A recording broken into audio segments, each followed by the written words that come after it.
This is just a hearing for public meeting, rather, for hear everybody's opinion, what they got to say about the millage rate increase that we were talking about. So whoever who wants to be first can start it off, and Mike knows more about how we go about doing all this stuff than anybody else does. So he's here with us answering the questions that any of you may have.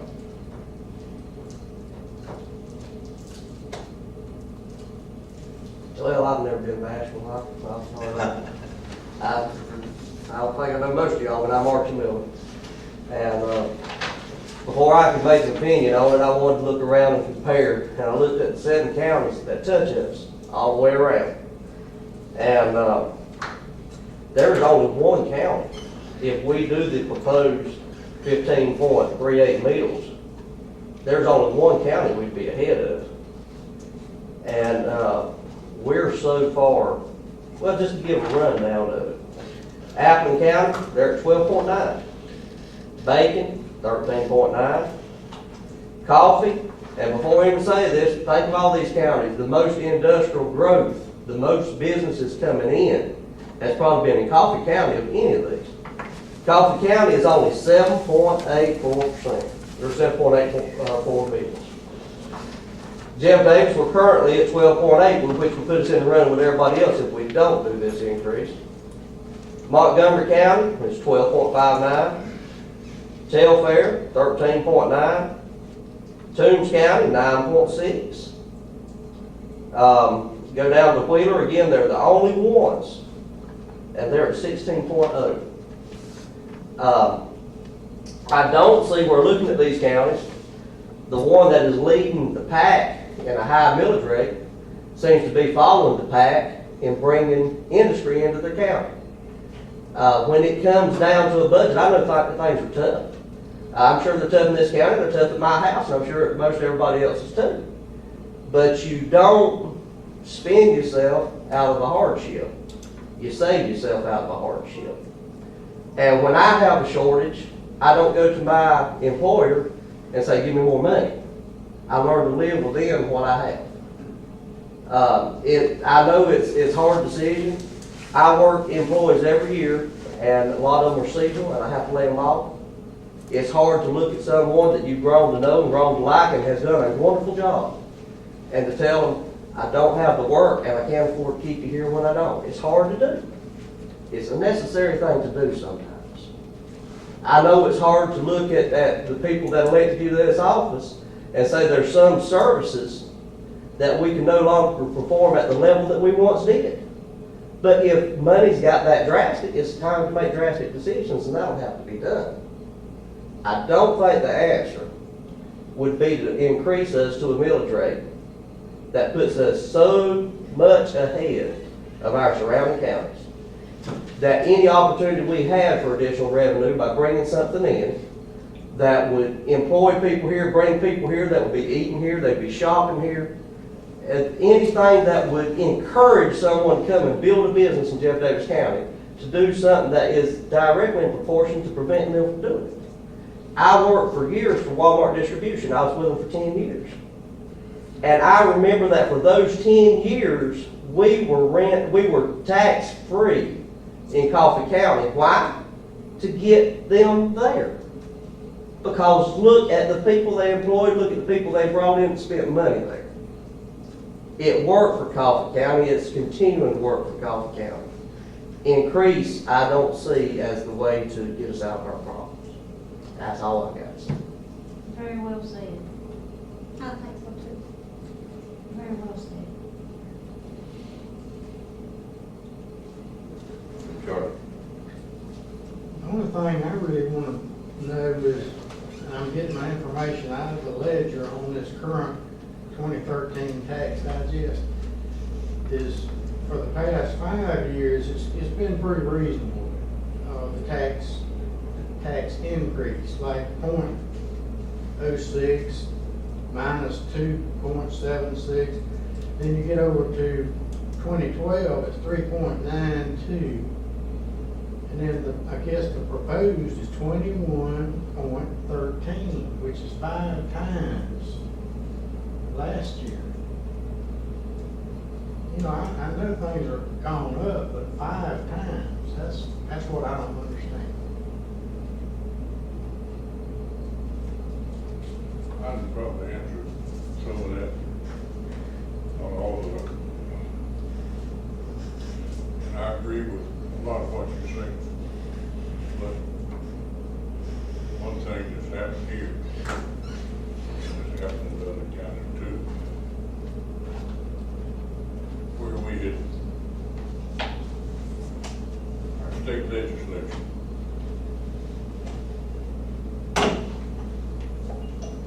every now and then they come up with these big ideas. And they reduce, and it helps some people, don't help me some. When they eliminated sales tax on farm-related supply equipment. I don't know how it worked out, but their estimate was, not the state, but other people, that it could have a budget of 40%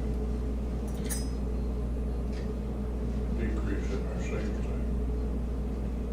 We depended a lot on sales tax. So that's where a lot of that, that's what a lot of our sales tax, I'm getting into what it was. But it's a big part of our budget. It don't come from there, it gotta come from somewhere else. I don't know what this thing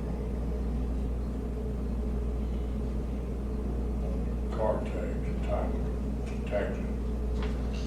I don't know what kind of effect that's gonna have, but pretty sure it's gonna be negative.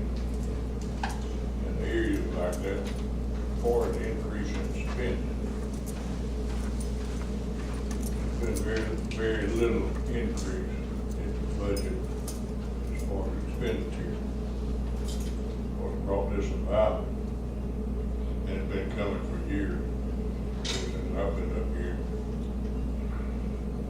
which is no longer here, but your revenue gets less than this, and we pull from here, pull from yonder, and it got to the point where it's up to pull from. But I guess that's probably the two biggest things. And Mr. Cleveland, to speak to that, I've got a gate card in my pocket right now. But I look at what I got taxes in before the gate system and what I get taxes in after the gate system, and there's no difference. The things that I buy that apply to the gate card now is the exact same thing that I wasn't paying taxes on for farm use already. So I don't see how it's gonna make that major of a change. But making this change, especially on the unincorporated part of the county, is going to put the burden on people that own, mostly on people that own little small pieces of land. And from somebody that rents land, let me tell you, most of those people are elderly. A lot of them wills. And if you say, well, they got land rent, and land rent's high right now, from somebody that owns a couple of farms, let me also tell you this, if you could take today's land rent and keep that piece of property up, you're kidding yourself if you think you could. There's no way. And that's where this burden's gonna go, is majority on that, because what are our mills used for? Every mill is $1 for every $1,000 worth of value, assessed value. Who has got the most assessed value?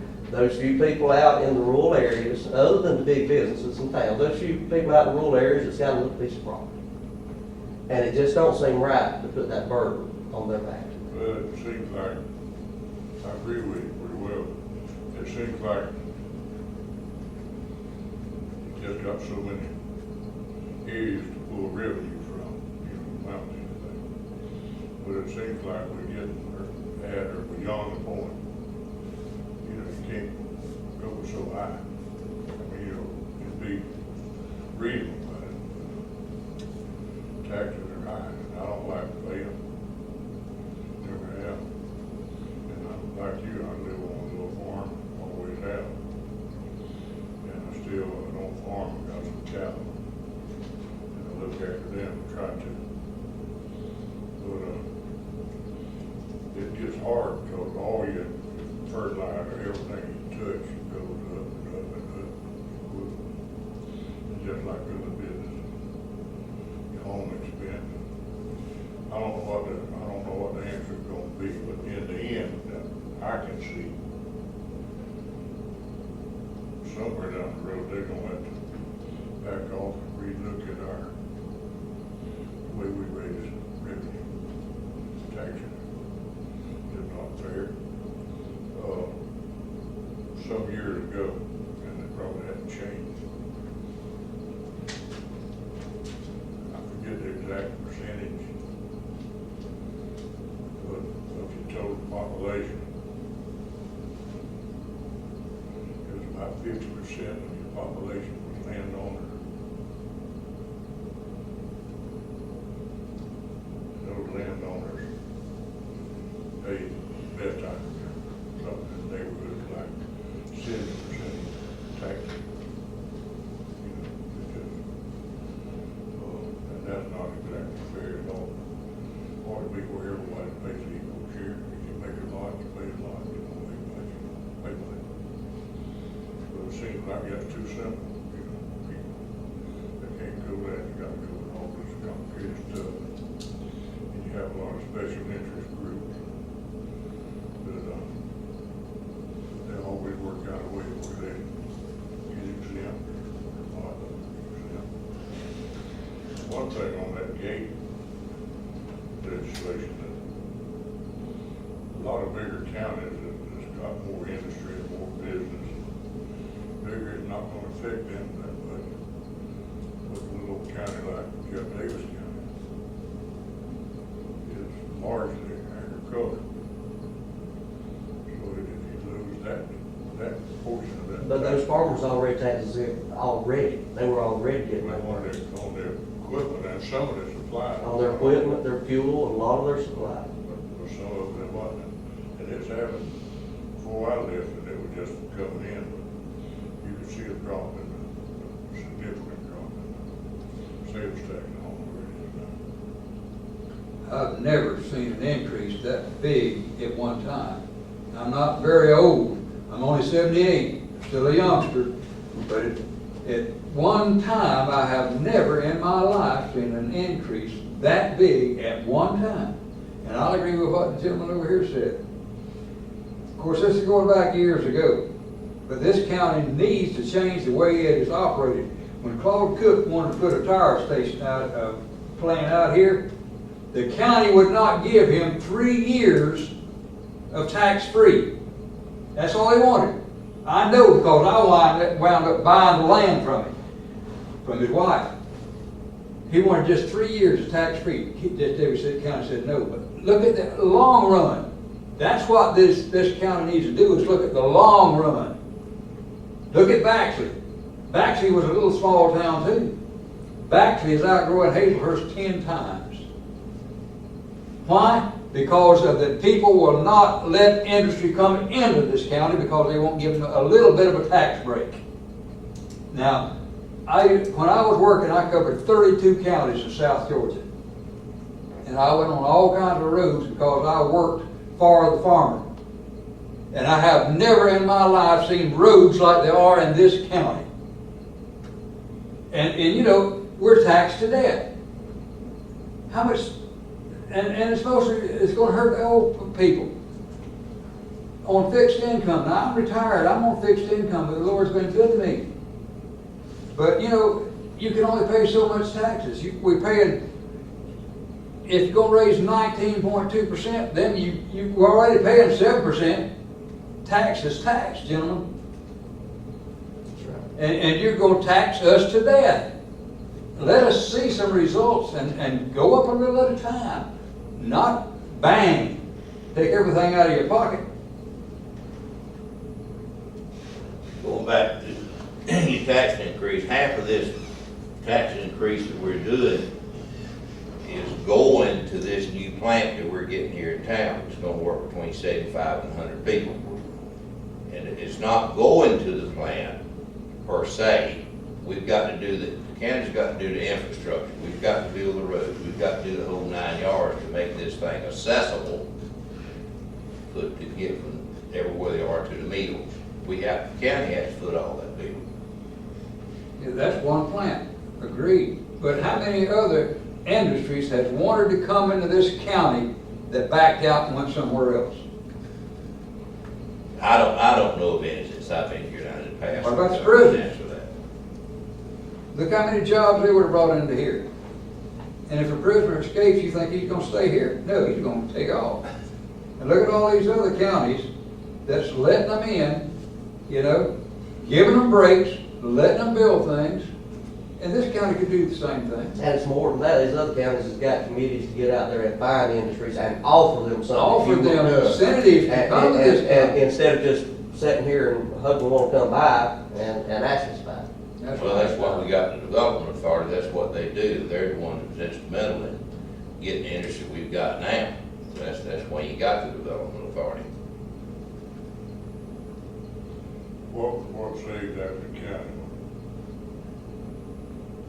Back in the seventies when Clint Hatch decided to locate down there. I couldn't hear you. Clint Hatch, nuclear plant in African County. That's what saved African County. They were in awesome shape. And at that time, Hazelhurst was a thriving county in the whole region. If you wanted a job, you come to Hazelhurst. That's right. And I did that for a couple of years. But if Hatch hadn't came there, I don't know what we'd done now. Most of the jobs people live in two counties for management jobs. There's a lot of people that don't work out there, and they make a good salary. And but when that thing first started, it's depreciated down now a good bit. But at one time, they were paying 70% of Athens County's property tax. And Athens County's millage rate at that time was like 6%. Second lowest in the state. But now it's crawling on up there pretty well. The mill up here is worth about $270,000 in that range. And Baxter Mill is worth right at 500,000, 480, somewhere in that range last time I checked. So that makes a difference. The value of that bill has a lot to do with money you bring in. And while we're on the development authority, bringing things in, I manage a business. That was our handshake deal with the development authority, and I appreciate what they've done.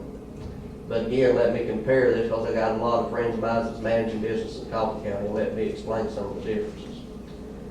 When the development authority agreed to go in on a deal with this company to get them into existence, one of the things was, we're gonna help you buy a bunch of equipment. That equipment would be tax-free. Guess what? When we paid off the development authority and we had to get clear title to this, all that back taxes that was tax-free, we had to pay the back tax to get the title. We'd been just as well off to pay it up front. You go over to Coffee County, I can name several businesses, some of them managed by very close members of my family. And they've been on tax breaks, tax-free. If they would set up the building, they've been running tax-free, some of them for 12, 15 years. Because, and one of the things is, they look at how many people you employ, and they look at it's worth it to get them jobs in this county. You've got to give them, It's you've got to give them an it's a incentive. total different way of looking. They have a development authority over there, but the development authority has the power to get out there and say, we're going to give you tax-free for this amount of time. And they have one of the most aggressive development authorities I know of. Our development authority, when we got a break to start the company I managed, they didn't come to us and ask us, it was to go to them and beg. And again, every break we got, it was to pay it back. Yeah, you've got to give them, some people, I mean, you got to give them an incentive to come and build in this county. If you give them 3 or 4 years tax break or whatever, what's that? They're not here anyway, but look at down the road, how much that's gonna help this county. It's very competitive. I've been on the development authority at home, I think, 18 years. And it's very competitive. And those people, they're interested in relocating or locating. Most of them don't just look at one place. They go everywhere they think there's an interest, and they go wherever they can get the best deal. That's right. And some of it's tax incentives, some of it, it'll help them with the building and do a lease purchase on the thing, and that's tax-free until it becomes theirs. There's several ways you can do it, and a lot of every community does it some different. But if you don't make it attractive, somebody else will. They're gonna go where they get the best deal. But it's very competitive. You take some of these elderly people though, they're not gonna be able to afford to stay in the county. You might as well just give up if you keep raising taxes. Talking about the development authority, if you go back 30 years and look at what taxpayers in this county have spent on that and what we've gotten out of it, and not only development authority, tourism bureau. Hazelhurst is not a tourist destination. I knew that when I was 3 years old.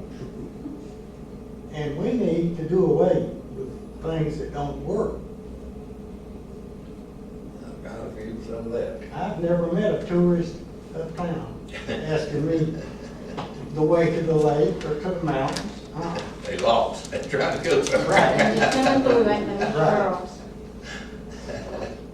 What is, I'm interested in knowing what's the estimation of additional revenue that this type of tax hike is gonna bring? Does anybody know? At the current value, what will this bring into our county? How much money? If nobody else moves in, nobody else buys any land or builds a house, Well, a bill's worth somewhere around $270,000.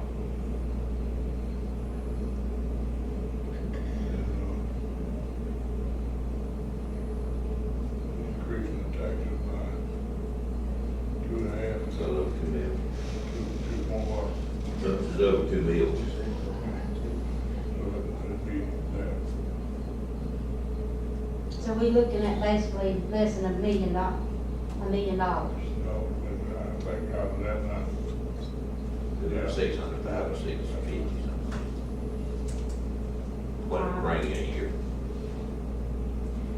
I think that bill, I guess, is, I don't know whether it's net millage or total millage. Take 40% of the net value of your property, and that's what you take. It should bring in approximately $675,000 a year. Okay, Approximately. additional. And you said a while ago, over half of this money is supposed to go for the new Fram project. It's not going to Fram per se, it's to do the infrastructure and stuff like this. Mike can explain this thing, dealing with governments, they make you do certain things in order to get anything done. Is that right, Mike? So we had to commit a bill on this thing to get all this into making to come to get the mill here. But most of this money is gonna go with diesel lane and our road, 341 up across the railroad up to their property line. Now, I was at that meeting. There was supposed to be 3 grants. One of the 3 grants had already been approved. One grant was, and I forget which was which, but one grant was to about $190,000 to get the road in. And then there was another one that was, I want to say it was close to $1 million to put the, crossing, the railroad crossing with the arms and all that kind of stuff in there. That's normally like maybe $260,000 in there, which crossing Well, why are we having to go up on property taxes when we're gonna get grants? Well, you know, that's the other catch. Boy, I know you haven't got one yet, and that's the one you're talking about. You may not get any more grant, may not get nothing. We're guaranteed that one though, right? We got the one, Okay, but we've applied for two more. right. But we're not guaranteed anything on grants. And anybody that's in government, whether state, federal, whoever, grants is just something you just can't hardly get. But now we've applied, but applying and getting is two different things. Through our government here, the county government, we've applied for grants several times, got turned flat down. And that's the way that works. It's not a guarantee, and that's where stabilization comes in on trying to build some of this stuff. You've got to, they make you put up, and then you have to worry about what you're gonna get later. Well, why are we doing things backwards? Why didn't we go ahead and do all this other first before we promised them a piece of property out there? Because it just takes forever to do this stuff. They make you do a certain amount of stuff before you even think about breaking ground. To get Whatever grants. money they put in. When did we break ground on Big part. it? When did we break ground on that place out there? And 2 or 3 months ago, probably. The county stretched to the point to pull that little road, we're gonna have to have a tax increase. Big part. Is the county stretched financially to the point that to pull that road for this company, we're gonna have a tax increase? Not necessarily to pull the road, but to do every other stuff they require us to do. On the millage rate, and what I said earlier, we have to commit 1 mil just to get the thing going, am I correct? Where the mill was used or not. Who are we committing that 1 mil to? To the state? State of Georgia. So y'all done committed 1 meal already. No committed, yeah. It's in that package, in that village. We about up here discussing nothing really. Mr. Clinton, you said a meal wasn't what, $200-something thousand, you said? So in other words, we're committed $200-something thousand, and we're gonna raise taxes because we committed just $200-something thousand. Now, I don't know any of what kind of business any of y'all's in, but $200,000 ain't that much money. And we've got to increase taxes because we committed $200-something thousand or something to the state. But it's not committed to the state, it's committed to that project. But what I'm getting at, if something that small, if we're living so hand to fist with the money that's coming in, we're way past the point that a lot of things should have been cut. If we can't handle $250,000, something's wrong. And the way to get out of that is not to increase the amount of tax coming in, it's what has got us to this point and cut some of that fat out. Get rid of it. I guarantee you, I wouldn't live at my home where if you broke that down by percentage, that percentage would put me in a tie. I'd cut something out if I had to go without electricity. I'd cut something out. I don't see how committing 1 meal, if it's only less than $300,000, I don't see how something that is coming down to less than $300,000 could call for a jumping tax like this. I just don't see how that could be explained. And again, I don't want to jump on everybody, and I do appreciate you, Mr. Wooten, and you. I appreciate the free to come out here. It insults me that all the commissioners aren't at that table when this was a scheduled meeting. It's been scheduled in the paper for a week. Well, y'all need to get on the phone when you leave and call your commissioner and ask them why they wasn't. Well, mine's here. Because everybody's supposed to be there. I will. Mine's here, I guarantee I'd be on the Can't phone. believe it. Where, you said a while ago, Mr. Chairman, that half the money's allotted for the new plant. What about the I said other the term half? half, maybe I Yeah. should have broke it down to percentage Well, points, but I the didn't. rest of the money, let's think about that, the rest of the money, where has it been allotted to go? Our operation probably for the county-wide is probably gone up roughly 25% the last 2 or 3 years. There's more, instead of it going up as much as our operations have stayed pretty well the same. It's our revenue that's falling, and not just last year. It's been, ever since I've been up here every year, your revenue, a little less than that. In some years, both years, our operations went down. See, our sales tax is off about, I think we figured it out about roughly about 25% than what it was this same time last year. So that means your sales in the county is off that much, that you're doing less and less revenue.